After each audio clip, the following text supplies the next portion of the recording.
have not been able to read in their entirety all of what was written by the various justices. What I do understand, and let me say this, you know, this is a solemn day in Connecticut. We have to keep in our minds how difficult this is for victims and victims' families. There were a number of victims' families that spoke on behalf of total repeal.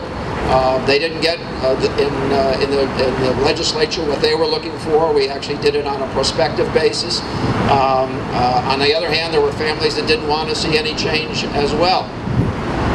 I think the court looked at the fact, a number of facts, not the least of which was that in 50 years, the only people to be put to death in Connecticut were two gentlemen who volunteered for it.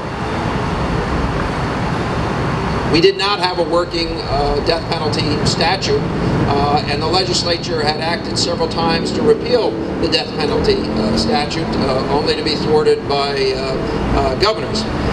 In this case, a prospective bill was passed, and it appears that the court has adjudged that the death penalty is cruel and unusual as it might be applied to those who are already sentenced, and other judges appear to think it's cruel and unusual, period.